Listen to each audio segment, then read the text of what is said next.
नमस्कार, स्वागत है आपका बिहार न्यूज चैनल में। आज है दिसंबर की 21 तारीख, दिन बुधवार। बिहार की बड़ी छोटी खबरों के साथ मैं हूं पंकज प्रियदर्शी। पहले सुनते हैं मुख्य समाचार।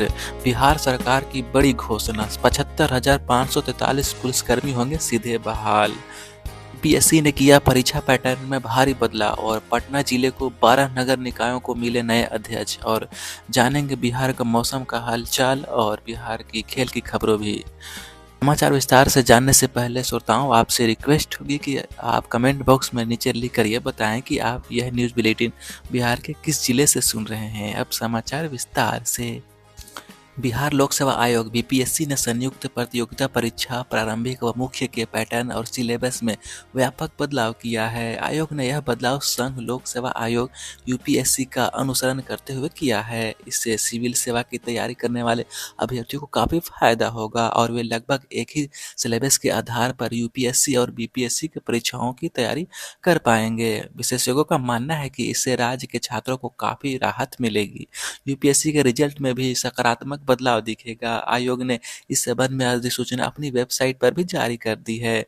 नया सिलेबस 68वीं संयुक्त प्रारंभिक परीक्षा से लागू हो जाएगा, जिसका विज्ञापन पहले ही निकाला जा चुका है। नए सिलेबस के अनुसार प्रारंभिक परीक्षा में गलत उत्तर के लिए नकारात्मक अंक देने का प्रावधान लागू किया गया है। हर प्रश्न के गलत उत्तर पर 1/4 अंक दंड रूप में काटा जाएगा। यदि अभ्यर्थी द्वारा एक प्रश्न के लिए एक से अधिक उत्तर दिए गए तो उसे भी गलत माने जाएंगे और दंडात्मक रूप से काटा जाएगा। अभियान 40 आईएएस के संस्थापक सह राष्ट्रीय अध्यक्ष विलास कुमार एवं संस्थापक शिक्षक प्रतिम शाही ने बताया कि मुख्य लिखित प्रारंभिक परीक्षा में वैकल्पिक विषय को स्केलिंग की समस्या से निजात मिल गई है। आयोग द्वारा संयुक्त मुख्य लिखित परीक्षा की संरचना में व्यापक संशोधन किया गया है। सामान्य हिंदी पहले की तरह ही 100 अंकों की होगी, जिसमें 3% अंक प्राप्त करना अनिवार्य होगा। वहीं वैकल्पिक विषय में व्यापक बदलाव लाते हुए इसे सामान्य हिंदी की तरह ही मात्र 100 अंकों का बना दिया गया है।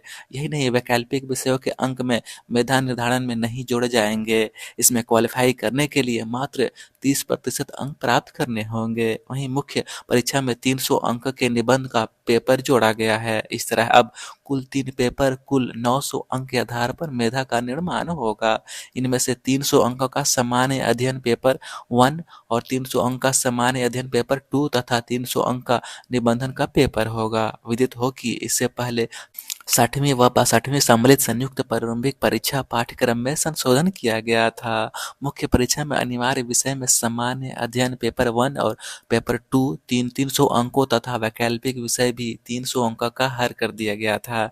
इन तीनों पेपरों में प्राप्त अंकों के आधार पर मुख्य परीक्षा का रिजल्ट जारी किया जाता था। बिहार सरकार ने प्रदेशवासियों को नए साल के आगमन से पहले ही बड़ी खुशखबरी देते हुए मंगलवार को 75,543 पुलिसकर्मियों की बहाली करने की घोषणा की है। मंत्रिमंडल की सचिवालय विभाग के अपर मुख्य सचिव डॉक्टर एस सिद्धार्थ ने बताया कि मुख्यमंत्री नीतीश कुमार की अध्यक्षता में मंगलवार को हुई राज्य मंत्रिपरिषद की बैठक में इस प्रस्ताव को स्वीकृति प्रदान कर दी गई।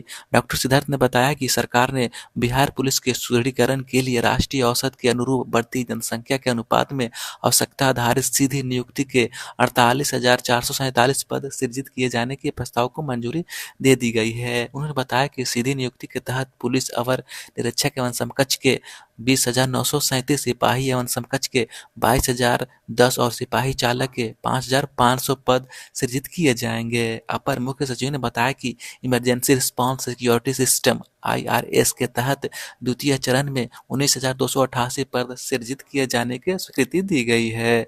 इसके तहत सिपाही चालक और सहायक अवर निरीक्षक जैसे 19,288 पद है। उन्होंने बताया कि इसी तरह पुलिसकर्मियों के कुल 67,735 अलग अलग पदों को सृजित किए जाने का निर्णय लिया गया है। उन्होंने कहा कि इन नियुक्ति का उद्देश्य प्रदेश के लोगों को यथासंभव अपराध मुक्त समाज उपलब्ध कराना जाना है। अपर मुख्य सचिव ने बताया कि इसके साथ ही आपात स्थिति में फंसे लोगों की सहायता करने के उद्देश्य से IRS के तहत डायल 112 के प्रथम चरण के लिए पुलिस एवं गैर पुलिस वर्ग के 7,808 पद सृजित किए जाने का प्रस्ताव को भी मंजूरी दी गई है।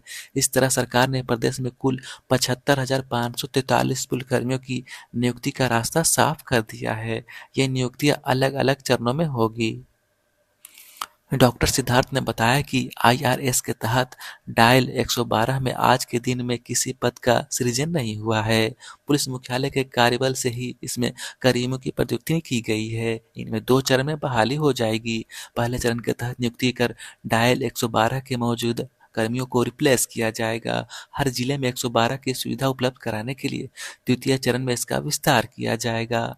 वर्तमान में यह सुविधा केवल पटना एवं कुछ जिलों मुख्यालय में ही उपलब्ध है। अपर मुख्य सचिव ने कहा कि गृह विभाग और पुलिस मुख्यालय तय करेगा कि प्रशिक्षण की कितनी क्षमता है, उसके अनुसार चरणवार नियुक्तियां निकाली जाएगी। उन्होंने कहा कि राज्य सरकार की मंशा है कि ये नियुक्तियां जल्द से जल्द ली जाए। उन्होंने बताया कि चालू वित्त वर्ष में राज्य 2,803 चिन्हित प्राथमिक विद्यालयों में बेंच और डेस्क खरीदने के लिए 50 करोड़ रुपए व्यय करने का प्रस्ताव मंजूरी दी गई है।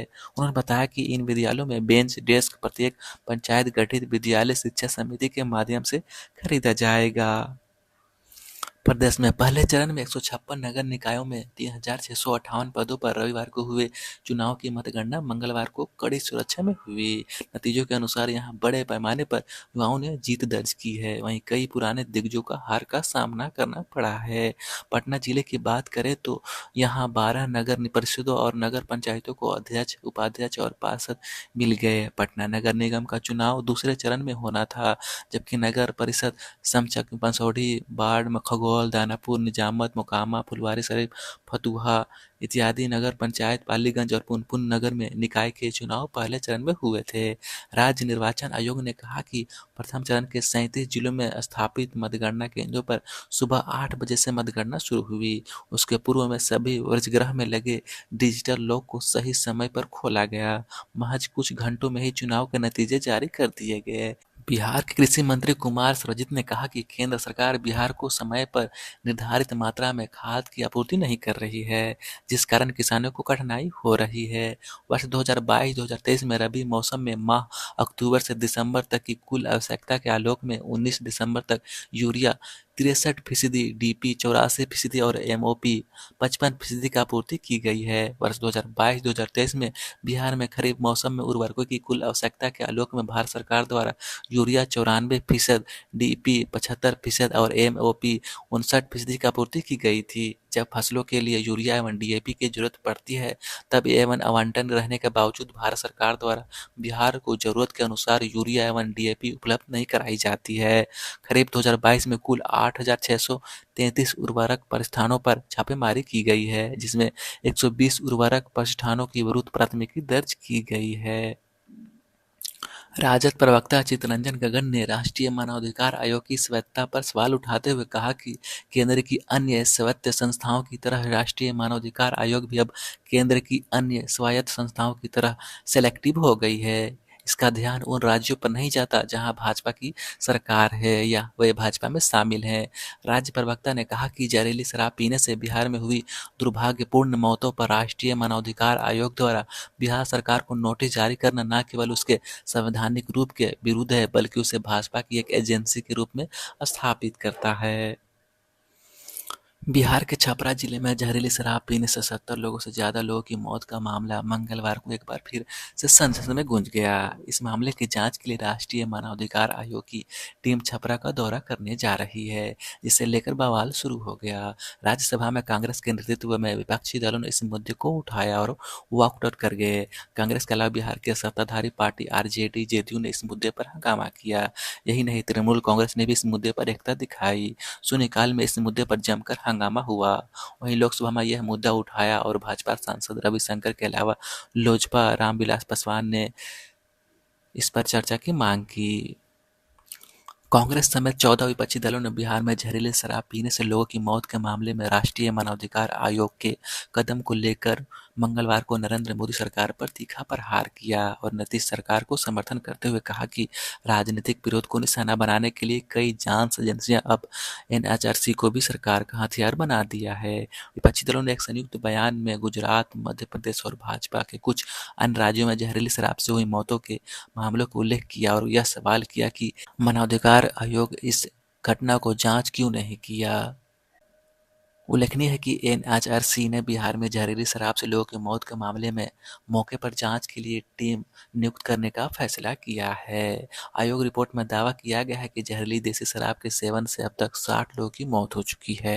हालांकि अधिकारी मृत संख्या 38 बता रहे हैं। विपक्षी दलों ने अपने बयान में कहा कि बिहार में जहरीली शराब पीने से 38 लोगों की मौत हुई है, जो बहुत दुखद और हैरान करने वाली घटना है। बिहार सरकार ने जहरीली शराब बनाने वाले और बेचने वाले के खिलाफ सख्त कदम उठाए हैं तथा जहरीली शराब के प्रति लोगों को सचेत करने के लिए बड़े पैमाने पर जागरूकता अभियान भी आरंभ किया है। कांग्रेस, तृणमूल कांग्रेस, आम आदमी पार्टी, वामदली दलों तथा राष्ट्रीय कांग्रेस और कुछ अन्य दलों ने बयान जारी किया है। उन्होंने आरोप लगाया है कि मोदी सरकार ने एक बार फिर से दिखाया कि वह किसी भी त्रासदी का इस्तेमाल राजनीतिक लाभ के लिए करने से पीछे नहीं रहने वाली है। इन दलों के अनुसार 2016 में बिहार में शराबबंदी होने से लेकर 2021 तक राज्य में जहरीली शराब पीने से कम 200 लोगों की मौत हुई है, लेकिन उस वक्त एनएचआरसी ने कोई कदम नहीं उठाया क्योंकि उस वक्त भाजपा प्रदेश में सत्ताधारी थी। बाबुल के रणजी ट्रॉफी में चौथा शतक। बाबुल ने 156 रन के शानदार शतकीय पारी की बदौलत बिहार ने रणजी ट्रॉफी के अपने दूसरे मुकाबले में मणिपुर के खिलाफ पहले दिन अपनी पहली पारी में 7 विकेट पर 293 रन बना लिए। खेल में खत्म होने के समय कप्तान आशुतोष अमन ने 22 और हर्ष विक्रम सिंह ने 11 रन बनाकर खेल रहे हैं। अहमदाबाद के गुजरात कॉलेज ग्राउंड ए पर खेले जा रहे इस मैच में बिहार ने टॉस जीता और बल्लेबाजी का फैसला किया।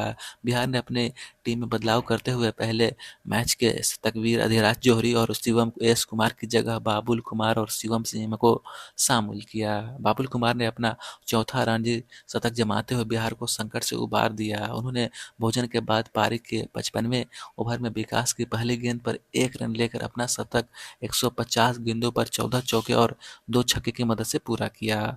बाद में वह 228 गेंदों पर 22 चौके व 3 छक्के की मदद से 156 रन बनाकर आउट हुए। पिछले मैच में मणिपुर के गेंदबाज फिरोजाम ज्योतिन ने रंगांडो में डेब्यू करते हुए ऐतिहासिक प्रदर्शन किया था और सिक्किम के खिलाफ पहली पारी में 9 विकेट लिए थे, लेकिन बिहार के खिलाफ उनको अभी तक विकेट नहीं मिला है। बिहार के अभिषेक सिंह और रोनित रंजन ने चौथी जूनियर नेशनल बालक बॉक्सिंग चैंपियनशिप के सेमीफाइनल में प्रवेश कर बिहार के लिए 2 पदक पक्के कर दिए हैं।